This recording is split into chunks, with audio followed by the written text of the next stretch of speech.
श्री शिव पुराण रुद्र संहिता द्वितीय सती खंड अध्याय 26। श्री विष्णु की पराजय में दधीचि मुनि के शाप को कारण बताते हुए दधीचि और शिव के विवाद का इतिहास। मृत्युंजय मंत्र के अनुष्ठान से दधीचि की अवधेयता तथा श्री हरि का शिव को दधीचि की पराजय के लिए यत्न करने का आश्वासन। सूची कहते हैं, महर्षियों, अमित बुद्धिमान ब्रह्मा जी की कही हुई यह कथा सुनकर द्विश्रेष्ठ नारद विस्मय में पड़ गए। उन्होंने प्रसन्नता पूर्वक प्रश्न किया।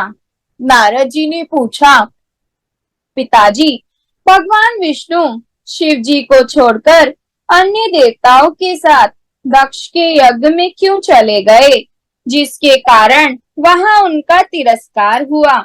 क्या वे प्रलयकारी पराक्रम वाले भगवान शंकर को नहीं जानते थे? फिर उन्होंने अज्ञानी पुरुष की भांति रुद्रगणों के साथ युद्ध क्यों किया?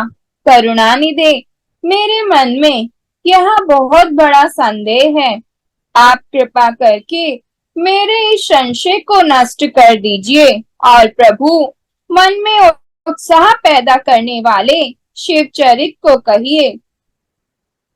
ब्रह्मा जी कहते हैं, नारद, पूर्व काल में राजा शिव की सहायता करने वाले श्री हरि को दधीचि मुनि ने शाप दे दिया था, जिससे उस समय वो इस बात को भूल गए और वे दूसरे देवताओं को साथ ले दक्ष के यज्ञ में चले गए। दधीचि ने क्यों शाप दिया, यह सुनो। प्राचीन काल में शिव नाम से प्रसिद्ध एक महातेजस्वी राजा हो गए हैं। वे महाप्रभावशाली मुनीश्वर दधीचि के मित्र थे। दीर्घ काल की तपस्या के प्रसंग से शिव और दधीचि में विवाद आरंभ हो गया, जो तीनों लोकों में महान अनर्थकारी के रूप में विख्यात हुआ। उस विवाद में वेद के विद्वान शिव भक्त दधीचि कहते थे कि शूद्र, वैश्य और क्षत्रिय, इन तीनों वर्णों से ब्राह्मण ही श्रेष्ठ है, इसमें संशय नहीं है। महामुनि दधीचि की यह बात सुनकर धन वैभव के मद से मोहित हुए राजा शिव ने उसका इस प्रकार प्रतिवाद किया। शिव बोले, राजा इंद्र आदि 8 लोकपालों के स्वरूप को धारण करता है। वह समस्त वर्णों और आश्रमों का पालक एवं प्रभु है, इसलिए राजा ही सबसे श्रेष्ठ है। राजा की श्रेष्ठता का प्रतिपादन करने वाली श्रुति भी कहती है कि राजा सर्वदेवमय है। मुने, इस श्रुति के कथनानुसार जो सबसे बड़ा देवता है वह मैं ही हूँ। इस विवेचन से ब्राह्मण की अपेक्षा राजा ही श्रेष्ठ सिद्ध होता है। च्यवन नंदन, आप इस विषय में विचार करें और मेरा अनादर ना करें, क्योंकि मैं सर्वथा आपके लिए पूजनीय हूँ। राजा शिव का यह मत श्रुतियों और स्मृतियों के विरुद्ध था। इसे सुनकर भृगुकुल भूषण मुनि श्रेष्ठ दधीचि को बड़ा क्रोध हुआ। मुनि अपने गौरव का विचार करके कुपित हुए। महातेजस्वी दधीचि ने शिव के मस्तक पर बाएं मुक्के से प्रहार किया। उनके मुक्के की मार खाकर ब्रह्मांड के अधिपति कुत्सित बुद्धि वाले शिव अत्यंत कुपित हो गरज उठे और उन्होंने वज्र से दधीचि को काट डाला। उस वज्र से आहत हो भृगुवंशी दधीचि पृथ्वी पर गिर पड़े। भार्गव वंशधर दधीचि ने गिरते समय शुक्राचार्य का स्मरण किया। योगी शुक्राचार्य ने आकर दधीचि के शरीर को, जिसे शिव ने काट डाला था, तुरंत जोड़ दिया। दधीचि के अंगों को पूर्ववत जोड़कर शिव भक्त शिरोमणि तथा मृत्युंजय विद्या के प्रवर्तक शुक्राचार्य ने उनसे कहा। शुक्र बोले, तात ददीची, मैं सर्वेश्वर भगवान शिव का पूजन करके तुम्हें श्रुति प्रतिपादित महामृत्युंजय नामक श्रेष्ठ मंत्र का उपदेश देता हूँ। त्र्यंबकम यजामहे, हम भगवान त्र्यंबक का यजन आराधन करते हैं। त्र्यंबक का अर्थ है तीनों लोकों के पिता, प्रभावशाली शिव। वे भगवान सूर्य, सोम और अग्नि तीनों मंडलों के पिता हैं। सत्व, रज और तम तीनों गुणों के महेश्वर हैं। आत्म तत्व, विद्या तत्व और शिव तत्व, इन तीन तत्वों के आहवनीय, ग्रहपत्य और दक्षिणाग्नि, इन तीनों अग्नियों के सर्वत्र उपलब्ध होने वाली पृथ्वी, जल एवं तेज, इन तीन मूर्त भूतों के अथवा सात्विक आदि भेद से त्रिविध भूतों के, त्रिदिव, स्वर्ग के, त्रिभुज के, त्रिधा भूत, सबके ब्रह्मा, विष्णु और शिव, तीनों देवताओं के महान ईश्वर महादेव जी ही हैं। यहाँ तक मंत्र के प्रथम चरण की व्याख्या हुई। मंत्र का द्वितीय चरण है सुगंधिम पुष्टि वर्धनम। जैसे फूलों में उत्तम गंध होती है, उसी प्रकार वे भगवान शिव संपूर्ण भूतों में, तीनों गुणों में, समस्त कृत्यों में, इंद्रियों में, अन्य देवों में और गणों में उनके प्रकाशक सारभूत आत्मा के रूप में व्याप्त हैं। अतएव सुगंध युक्त एवं संपूर्ण देवताओं के ईश्वर हैं। यहाँ तक सुगंधिम पद की व्याख्या हुई। अब पुष्टि वर्धनम की व्याख्या करते हैं। उत्तम व्रत का पालन करने वाले द्विश्रेष्ठ महामुनि नारद, उन अंतर्यामी पुरुष शिव से प्रकृति का पोषण होता है। महातत्व से लेकर विशेष पर्यंत संपूर्ण विकल्पों की पुष्टि होती है तथा मुझ ब्रह्मा का, विष्णु का, मुनियों का और इंद्रियों सहित देवताओं का भी पोषण होता है। इसलिए वे ही पुष्टि वर्धन है। अब मंत्र के तीसरे और चौथे चरण की व्याख्या करते हैं। उन दोनों चरणों का स्वरूप यूं है। उर्वारुक्मी बंधनात् मृत्योर्मुक्ष्य मामृतात्। अर्थात प्रभु, जैसे खरबूजा पक जाने पर लता बंधन से छूट जाता है, उसी तरह मैं मृत्यु रूप बंधन से मुक्त हो जाऊं। अमृत पद मोक्ष से पृथक ना हो।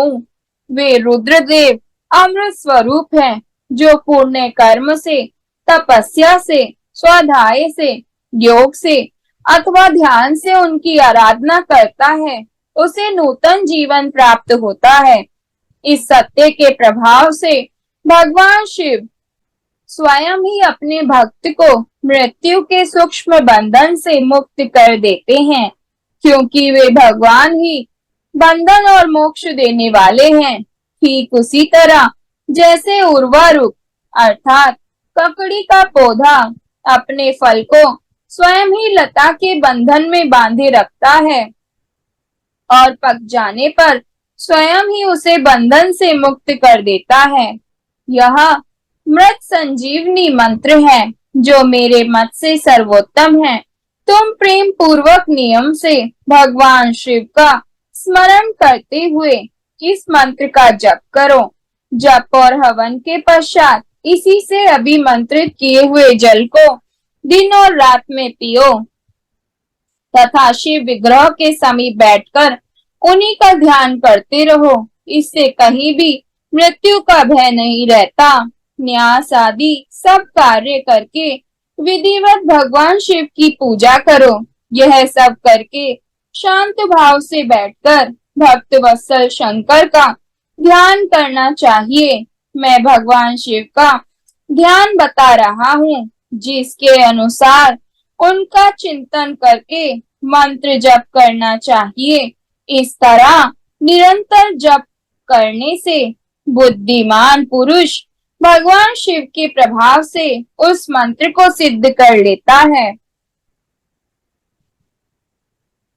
जो अपने दो कर कमलों में रखे हुए दो कलशों से जल निकालकर उनसे ऊपर वाले दो हाथों द्वारा अपने मस्तक को सींचते हैं, अन्य दो हाथों में दो घड़े लिए उन्हें अपनी गोद में रखे हुए हैं तथा शेष दो हाथों में रुद्राक्ष एवं मृग मुद्रा धारण करते हैं। कमल के आसन पर बैठे हैं। सिर पर स्थित चंद्रमा से निरंतर झरते हुए अमृत से जिनका सारा शरीर भीगा हुआ है तथा जो तीन नेत्र धारण करने वाले हैं उन भगवान मृत्युंजय का जिनके साथ गिरिराज नंदिनी उमा भी विराजमान है, मैं भजन चिंतन करता हूँ। ब्रह्मा जी कहते हैं, तात मुनि श्रेष्ठ दधीचि को इस प्रकार उपदेश देकर शुक्राचार्य भगवान शंकर का स्मरण करते हुए अपने स्थान को लौट गए। उनकी वह बात सुनकर महामुनि दधीचि बड़े प्रेम से शिव जी का स्मरण करते हुए तपस्या के लिए वन में गए। वहां जाकर उन्होंने विधि पूर्वक महामृत्युंजय मंत्र का जप और प्रेम पूर्वक भगवान शिव का चिंतन करते हुए तपस्या प्रारंभ की। दीर्घ काल तक उस मंत्र का तपस्या द्वारा भगवान शंकर की आराधना करके दधीचि ने महामृत्युंजय शिव को संतुष्ट किया। महामुने उस जप से प्रसन्नचित हुए भक्त वत्सल भगवान शिव दधीचि के प्रेमवश उनके सामने प्रकट हो गए। अपने प्रभु शंभु का साक्षात दर्शन करके मुनीश्वर दधीचि को बड़ी प्रसन्नता हुई। उन्होंने विधि पूर्वक प्रणाम करके दोनों हाथ जोड़ भक्ति भाव से शंकर का स्तवन किया। तात मुने तदंतर मुनि के प्रेम से प्रसन्न हुए। शिव के चयवन कुमार दधीचि से कहा, तुम वर मांगो। भगवान शिव का यह वचन सुनकर भक्त शिरोमणि दधीचि दोनों हाथ जोड़ नतमस्तक हो भक्त वत्सल शंकर से बोले। दधीचि ने कहा, देव देव महादेव, मुझे 3 वर दीजिए।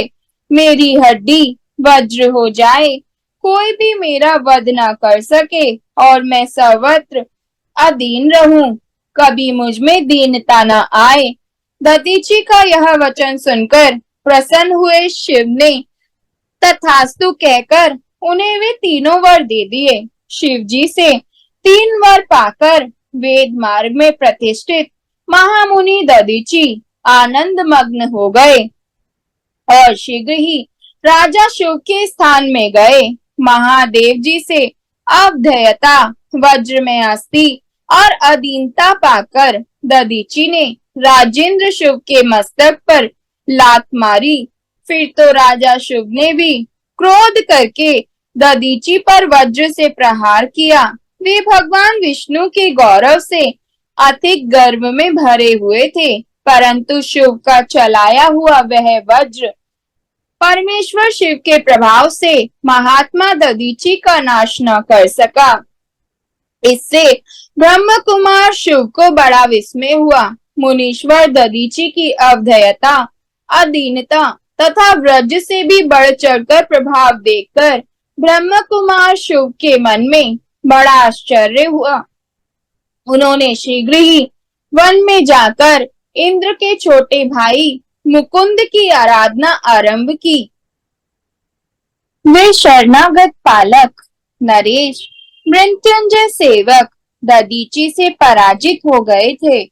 शिव की पूजा से गरुड़ध्वज भगवान मधुसूदन बहुत संतुष्ट हुए। उन्होंने राजा को दिव्य दृष्टि प्रदान की। उस दिव्य दृष्टि से ही जनार्दन देव का दर्शन करके उन गरुड़ध्वज को शिव ने प्रणाम किया और प्रिय वचनों द्वारा उनकी स्तुति की। इस प्रकार देवेश्वर आदि से प्रशंसित उन अजय ईश्वर श्री नारायण देव का पूजन और सत्वन करके राजा ने भक्ति भाव से उनकी ओर देखा और उन जनार्दन के चरणों में मस्तक रखकर प्रणाम करने के पश्चात उन्हें अपना अभिप्राय सूचित किया। राजा बोले, भगवान, दधीची नाम से प्रसिद्ध एक ब्राह्मण है जो धर्म के ज्ञाता हैं। उनके हृदय में विनय का भाव है। वे पहले मेरे मित्र थे। इन दिनों रोग शोक से रहित मृत्युंजय महादेव जी की आराधना करके वे उन्हीं कल्याणकारी शिव के प्रभाव से समस्त अस्त्र शस्त्रों द्वारा सदा के लिए अवधेय हो गए हैं। एक दिन उन महातपस्वी दधीची ने भरी सभा में आकर अपने बाएं पैर से मेरे मस्तक पर बड़े वेग से अवहेलना पूर्वक प्रहार किया और बड़े गर्व से कहा, मैं किसी से नहीं डरता। हरे, वे मृत्युंजय से उत्तम वर पाकर अनुपम गर्व से भर गए हैं। ब्रह्मा जी कहते हैं, नारद, महात्मा दधीची की अवधेयता का समाचार जानकर श्री हरि ने महादेव जी के अतुलित प्रभाव का स्मरण किया। फिर वे ब्रह्मपुत्र राजा शुभ से बोले, राजेंद्र, ब्राह्मणों को कहीं थोड़ा सा भी भय नहीं है। भूपते, विशेषतः रुद्र भक्तों के लिए तो भय नाम की कोई वस्तु है ही नहीं। यदि मैं तुम्हारी ओर से कुछ करूं तो ब्राह्मण दधीची को दुख होगा और वह मुझ जैसे देवता के लिए भी शाप का कारण बन जाएगा। राजेंद्र, दधीची के शाप से दक्ष के यज्ञ में सुरेश्वर शिव से मेरी पराजय होगी और फिर मेरा उत्थान भी होगा। महाराज, इसलिए मैं तुम्हारे साथ रहकर कुछ करना नहीं चाहता। मैं अकेला ही तुम्हारे लिए दधीची को जीतने का प्रयत्न करूंगा। भगवान विष्णु का यह वचन सुनकर शिव बोले, बहुत अच्छा, ऐसा ही हो। ऐसा कहकर वे उस कार्य के लिए मन ही मन उत्सुक हो प्रसन्नता पूर्वक वहीं ठहर गए।